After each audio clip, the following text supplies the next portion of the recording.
What's going on, everyone? Welcome on into a Falcons mailbag. I'm answering questions that came in during our live show, which airs on Thursdays at 5 p.m. Eastern. First question coming in from Aiden. If you could predict Michael Penix Jr.'s stats next year, what do you think they would be? I'll say this. Michael Penix completes 65% of passes. I'll go down a notch because there were some accuracy issues this year. 64%. Let's say he throws for 3,900 yards, good improvement.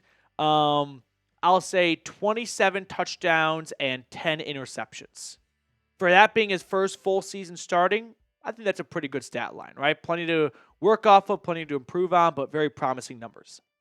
T.Y. Rocky, can you tell us your current record prediction for next year? Let's go with, I'm going to go with 10-7. That seems kind of ambitious.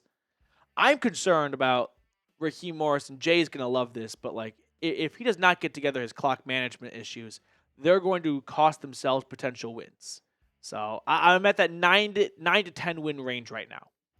Archangel, are you excited about the unlimited possibilities that next year may bring coaches, draft, free agents, players coming back from injuries?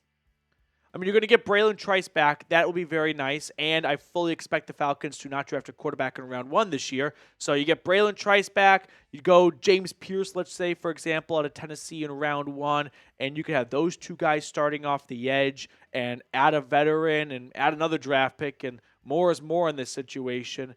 But, yeah, I'm sure Coach, unlimited possibilities. I guess so. But, yeah, there's definitely going to be a focal point on defense this offseason. Some of dumb nuggets. What's a realistic defensive free agency pickup? Good question. Well, I would expect them to go defensive line in free agency. They might go corner. They go corner. I talked about this name before, but I'll keep tossing it out there just to kind of get the word on the street. I think Asante Samuel would be a really fun signing for Atlanta. I feel like he would be a good fit in Raheem Morris's defense. He comes from a predominantly zone defense in LA with the Chargers to a zone defense in Atlanta. So I think Asante Samuel will be a ton of fun. From the pass rusher standpoint, a couple of names because I want to get a whole list in front of me here. Son Reddick, try that one again. How about this name? Baron Browning. I tossed him out as a trade target for Atlanta. He ended up getting traded to the Cardinals, but he has some good tape out there, and he's got some good stretches. So I think that could be a name to pursue.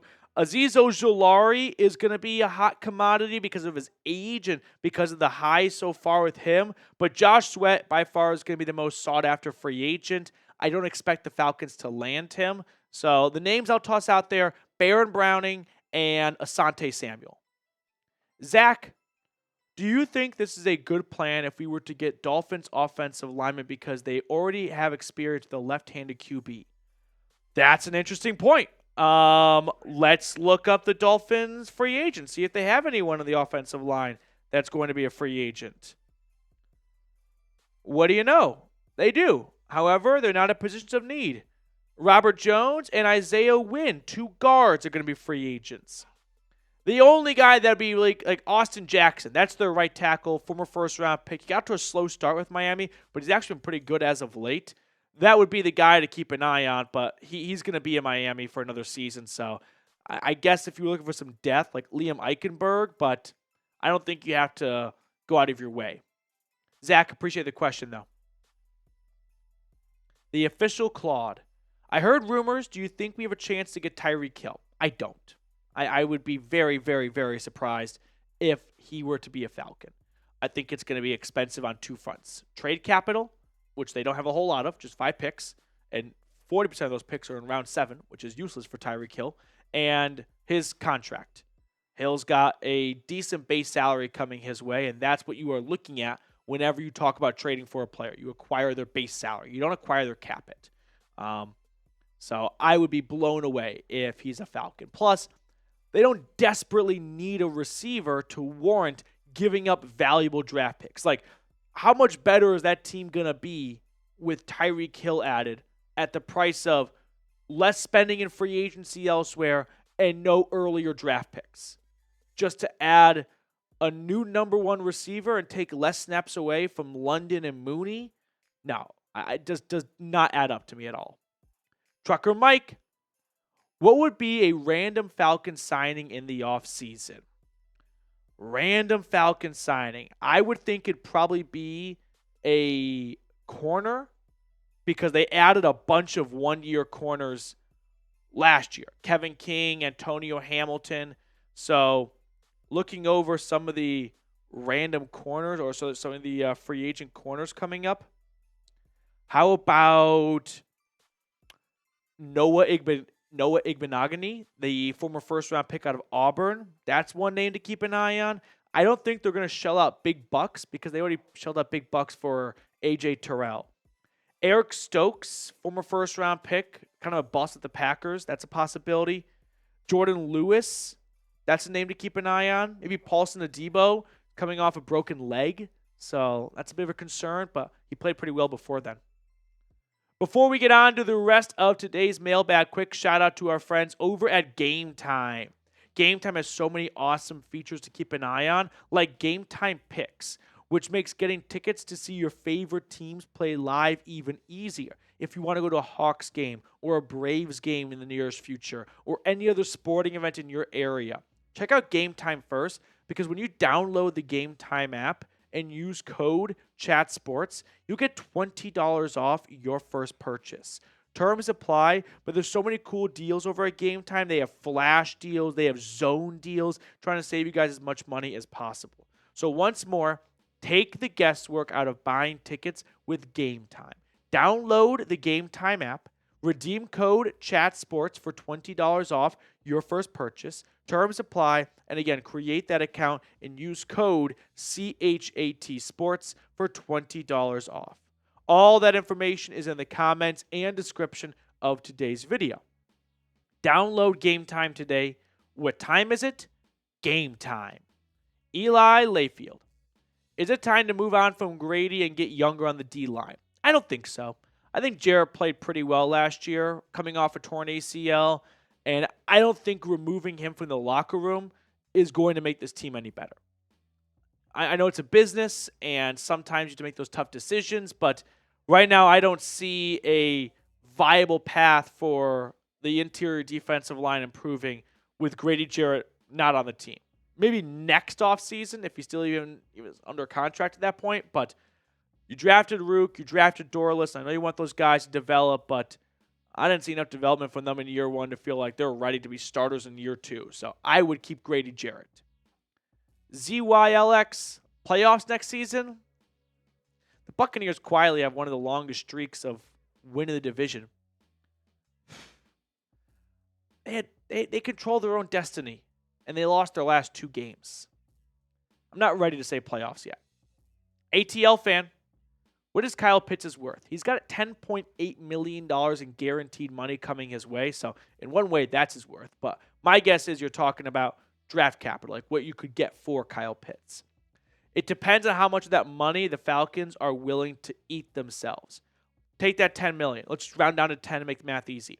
If Atlanta is willing to split $5 million with themselves, $5 million with the team that trades for him, they might be able to get like a fourth-round draft pick, maybe a third, maybe, probably not. But if they want the other team to take on the entirety of his fully guaranteed fifth-year option, we're probably talking about 2 day 3 picks, like a 5th and a 7th, or a 5th and a 6th, but you also send a 7th with Pitts. So my guess is it's going to be a day 3 pick, and I'd be a little surprised if it's 4th, but this is my idea of what a trade could look like. Bengals, they need a tight end, 4th rounder. Fingers crossed. ATL fan, appreciate your question, though. Football fan 88, do you think we keep Kirk? So, everyone seems to have a strong opinion. Let's kind of go over the facts first. Releasing Kirk Cousins does not give you salary cap relief.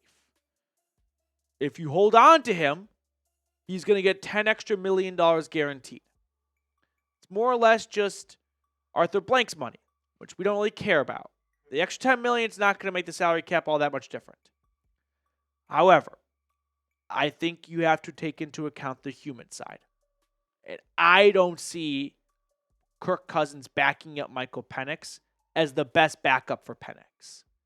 Don't you think that for year 2 for Penix, the backup should be someone who's there that's ready to be a backup? I don't think Kirk Cousins is willing to accept he's done starting in the NFL. So my suspicion is he's probably not going to be there to be his buddy and be his mentor. Wasn't it Kirk Cousins when when the Vikings drafted Kellen Mond, and he's like, I'm not here to be his coach. Like, these guys are still competitive and they want to play and they want to start. You got to find a Chase McDaniel. You got to find a Colt McCoy. You got to find a backup who's willing to be his backup and help him get ready every week. I don't know if Kirk's going to be that guy next year. He was probably that guy to close out the year because it's just running out the clock till the season's over. But going into the offseason and going to training camp, and it's like, dude, this is the first time in 10 years you're not the starter. Are you ready to stand on the sideline, hold the clipboard, go with the second-team offense, and then going through film review and stuff like that, helping Penix prepare to be his best version of himself? Or are you still there thinking, I should be this team starter? That's an elephant in the room that I don't think it's worth having. So I don't think the Falcons should keep Kirk, and I don't think they will. Hawkins family, do you think Bijan got robbed of the Pro Bowl? Yeah, I would say so. Bijan had a fantastic year, and I think that we can best sum up how the legitimacy of the Pro Bowl is tied to the regular season, yet they conclude voting before the regular season is done. It's a popularity contest. It's a social media thing. But the sad thing is that when we talk about players years down the road, we mention Pro Bowls in a way to boost them up or tear them down. But we never remember, Bijan was robbed of a Pro Bowl that season because it's a popularity contest. I would say he got robbed. He'll definitely still make it because guys are going to say, I don't want to go, and then he'll be one of the first ones off the reserve list. Mac Pender, where do you see the most realistic upgrades this offseason being? I would think pass rush, right? That's got to be the focal point for getting things turned around. Improving the run stopping, meaning getting pass rushers that can play both the run and the pass. Not selling out for guys that can just only go after the quarterback. Those are good guys to have at your disposal for third and long, but you also got to get yourself to third and long, which means stopping the run on first and second down. So addressing the pass rush and then adding some more corners because most of your corners are going to be free agents. Mike Hughes, D. Alford, Antonio Hamilton, Kevin King. So you got to bring some new corners in most likely as well. My burner, could you beat Raheem Morris in a fight? Absolutely not. I do wonder, and you guys can maybe decide for Raheem. If I bumped into Raheem at the airport, no chance he recognizes me.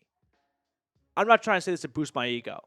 But if he were to recognize me, do you think I've said enough stuff on the show that he'd want to fight me? Deep inside. Because we kind of prop up these athletes as immortals and they don't have feelings and we can say whatever we want and they're just football players, they're gods, but they're humans.